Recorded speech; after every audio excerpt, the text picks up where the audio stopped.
Hello, I'm Emma Scott. I'm here at the O2 Academy in Birmingham. I'm with John Brookes and Simon Fletcher from gigthenation.com, the online gig swapping service. Hello John, hello Simon, you alright? Very well, thank you. How are you? Very good. John, tell us about gigthenation.com. How did it all come about?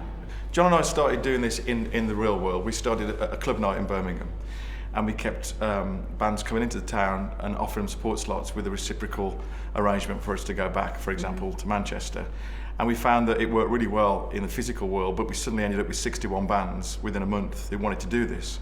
And we thought this is going to be a little bit difficult. So we can get the venues you can look in Yellow Pages and get the venues, but to be able to create a buzz and be able to create a decent audience miles away from where you normally play is always the trick. And by getting associated with bands that have got their own little vibe going on, have got their own little scene happening in their town, and then swapping that gig with them so they can come and play your little club night, it gives you a chance to actually make that trip and make it worthwhile when you get there, so you are playing to a decent audience. So we've taken it into the digital world, where basically people can access it themselves. It's open access for them to put their own information on. A band that has kind of gone around the country and played to a lot of people, it makes the record company's job much easier to kind of pick them up and go to the next step. Well, if you get enough people listening to you and enough people following you and being interested, then you've at least got a chance at some point in the future to sell them something.